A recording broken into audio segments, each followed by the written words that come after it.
The air at 27,300 feet on Mount Everest contains less than a third of the oxygen found at sea level, making it a place where the human body is literally dying by the minute. In May 2019, Elena and Jonah Delgerson, a married couple from Denver, pushed into this death zone, despite a chorus of silent warnings. Elena, a corporate attorney, had trained for only 3 months. Jonah, a consultant, had limited high-altitude experience.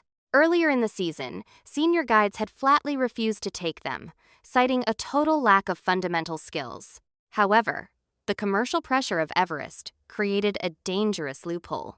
The Delgersons paid $87,000 each, a premium rate that secured them a spot with an outfitter willing to ignore their movement problems. As they climbed, the red flags were everywhere. Elena fumbled with basic mechanical ascenders, and the couple moved at half the speed of a normal summit push. While their guide, Tashi, signaled for them to keep their distance, other Sherpas admitted they knew the pair lacked the skills to survive the descent. By the time the couple reached the balcony, they were already past the point of no return. Standard safety protocol dictates arriving with 2/3 of an oxygen supply, but the Delgersons were hovering around 50%. Tashi reportedly advised a descent, but the commercial tension was palpable.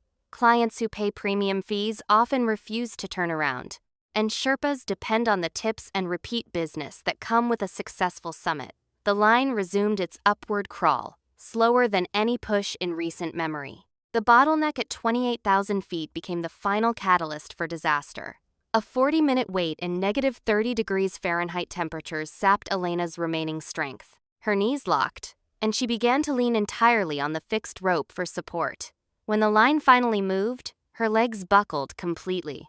Tashi found her oxygen bottle empty and was forced to swap it for his only spare. With no clear authority to force a descent and the summit just 600 vertical feet away, a questionable decision was made. They would keep going. The gamble failed at 10:20 a.m. when Elena's body finally shut down. She collapsed into unconsciousness, her weight hanging entirely from her harness. As Tashi and other Sherpas desperately tried to lower her, a 40 mph gust of wind struck the ridge. The lateral force was more than her mechanical ascender could handle. The device, designed for vertical weight, disengaged from the fixed rope. Elena accelerated across the ice and disappeared over the ridge break, falling 10,000 feet down the Kangshung Face into Tibet.